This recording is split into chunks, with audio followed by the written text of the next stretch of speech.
Hey guys, I'm Tootie, and I am addicted to PlateUp. It's my favorite game ever, and it's so good.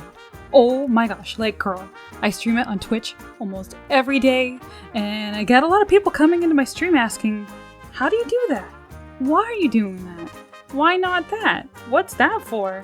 It's so many questions, and it's a lot of the same questions over and over. And it's so exciting how so many new people are really getting into PlateUp, and I want to help them. But there's just so much to learn, and not enough time to cover it all while I'm trying to stream and play games with my friends, you know? So hey, let's make a tutorial series. You guys get to learn how to play PlateUp, and I get to figure out how editing and video production works. Cool. Everybody learns, everybody wins, and everybody plates up. Okay, so let's get started. Controls. The main controls in PlateUp are for movement, grabbing, and interacting. The grabbing button is for picking up or placing down items. The interact button is for most other actions, including washing dishes, chopping, portioning, researching, opening or closing doors on appliances, and buying blueprints. You can also ping blueprints or items. This means you can look at the blueprint in a cabinet to see what it has upgraded to. You can also ping an item to see what it's called during the preparation phase. When you open the game, you'll be in the lobby. This is where you can choose your map and the food you'll serve. At first, the only food you can choose is steak, and you'll only have small maps available. Don't worry. As you level up and play, you'll unlock more foods and bigger maps. In order to start your run, place the steak picture on the right side of the plan and put your map on the left side. Then go to the loading bay in the bottom left part of the screen. All players must stand there together in order to ready up and start the run. There are 2 carts in the same room where you can place any garage items to take with you to your new restaurant. You may not have any appliances to bring right now, but the more you play, the more appliances you'll collect in your garage. When choosing a layout, it's important to decide how you want to serve. Most solo players will serve over the counter, which means serving over the hatches and having the dining tables located in a separate room. Find a map with a nice hatch between the dining room and the kitchen. The more windows, the better. When items are placed on either side of a door, it also becomes a hatch. Later, you'll need lots of room for tables, cooking equipment, research, and eventually automation. So try to find a map with large, open areas with lots of doors and windows that you can use. When playing in multiplayer, servers tend to be outside in the dining room and cooks will be in the kitchen. This layout will have a pass-through between the 2 rooms. If the kitchen has enough room for passing counters between the cooking and waiting staff, you can also have an over-the-counter style layout. I recommend the over-the-counter method when possible because it gives everybody more spaces to pass to and reduces customer messes for the servers. It also gives the team more options for card choice days. Before you start playing, take a look at the menu at the top of the screen. Here you can see your money, the expected groups count, and the group size. Expected groups means how many different groups or parties are going to come to your restaurant. Group size determines how many chairs are needed to seat every group. Here there are 3 groups of 1 to 2 coming in. This means I need to have tables that can seat 2 customers at a time. Note that single diners will not sit with other single diners.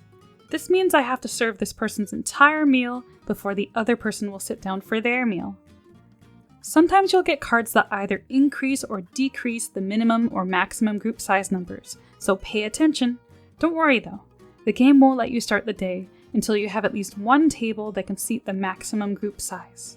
The head table is the table where the dishes spawn. In other words, when customers are done eating their meals, the head table is where the dishes will be left behind. Most table pieces, when placed side by side, will merge into a bigger table. The head table is the most recently placed table.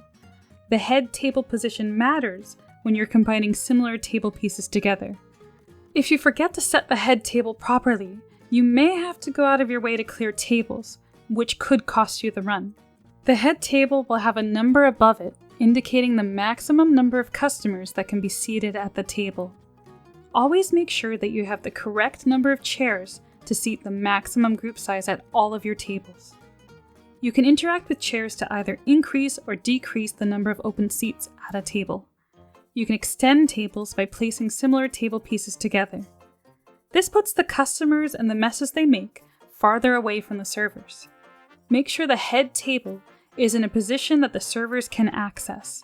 Otherwise, they will be unable to reach the dirty dishes. Customers will not sit down at tables if dirty dishes or other items are left behind. The way you turn your tables can help prevent messes from getting out of control. When a chair is turned on, no messes will appear there. Every table also has a head chair. This means the first person in a group will always sit here before sitting in other spots.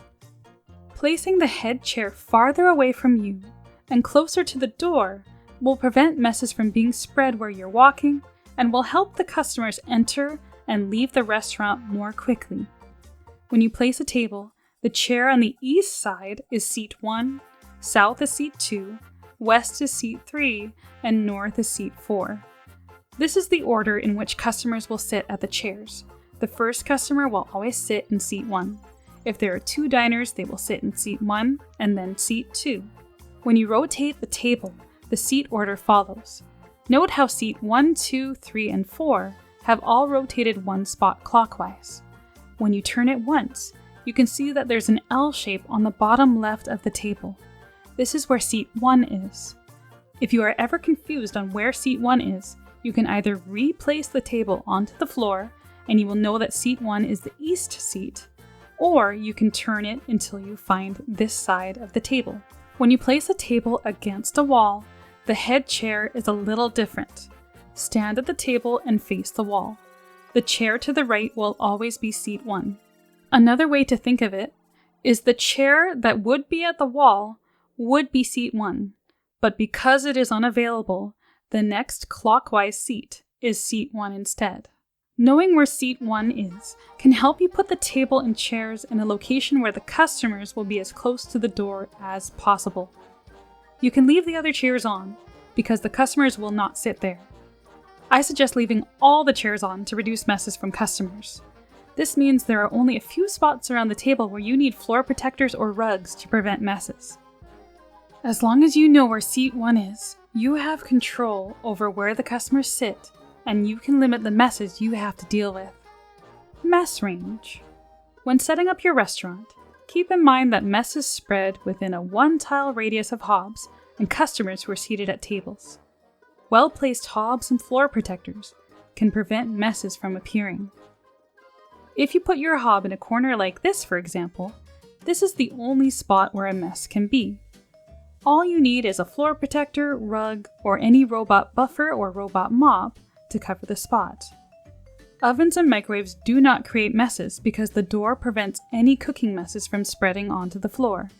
Now that I think about it, somebody really needs to clean those microwaves and ovens once in a while. Sink and plates placement.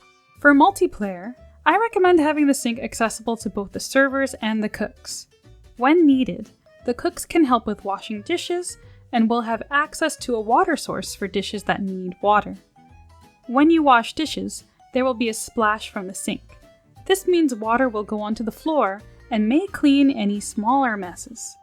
Water on the floor will also help to prevent messes from accumulating. When possible, place sinks where the splash can hit messy spots and help clean the floor for you. I'm helping! Note that 2 people doing the same action, such as chopping or washing a dish, will have the time it takes to complete the action. At the beginning of the day, servers can help cooks with prepping food by chopping ingredients on shared counters. Cooks can help servers wash dishes while waiting for more orders to be taken. Cooks can also help servers by portioning food such as turkey or pizza. In order to prevent stealing the food, have the cook hold something, any food ingredient will do, to ensure that the server gets the food on the plate. For solo play, it's best to have the plates and sink close to the serving area. Your cooking appliances should be close as well. Because you're playing solo, you'll want to minimize your movement, so keep everything nice and snug. I often use my plates or sink to help with corner grabs at the windows. Corner grabs are when you reach something that's at a diagonal from you. You can use your left bumper if you're on controller to help stop your character from moving while you rotate with your joystick. If you're on keyboard, you can use the space bar to lock in your character's position. You can also do a blind grab once you feel more comfortable with your character positioning. This is a corner grab without an item to lean against during the grab. It takes some practice, but you can line it up using the brake button to stop your character from turning. Then you can do the corner grab without any supporting items. In future runs, you may not be able to place things to help you with those corner grabs. I definitely recommend practicing both corner and blind grabs.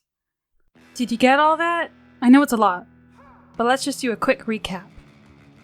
First, remember to set up your restaurant so you can have several tables open. I recommend about 3 or 4 open tables. Place and turn tables so that customers are close to the door and can leave as quickly as possible. When organizing your restaurant, think about ways to reduce or prevent messes, such as extending tables or strategically placing hobs. The splash from a sink can help clean small messes and prevent bigger messes. The most efficient restaurants limit travel time for players and divide the work evenly so that nobody has any downtime. If you're a cook and your server is overwhelmed, how can you help take the workload off of them? Help with dishes, maybe even serve a plate or two to help catch up. This works the other way around as well. If you're waiting for the cook to prepare the food, what is slowing them down? Maybe there's a big mess in the kitchen, and they keep getting stuck on it, or they need help chopping ingredients. The question you're constantly going to ask yourself is, how do we make this easier? How do we make this faster? There's always going to be something to improve or changes to make, so experiment until you get a system that works for you. Good luck and happy plating! Hey guys, thanks for watching the video! Let me know if you learned anything, if I missed anything, or if you have any other questions or comments. Stay tuned for more. More coming soon. Later, taters. Have a good one. Bye.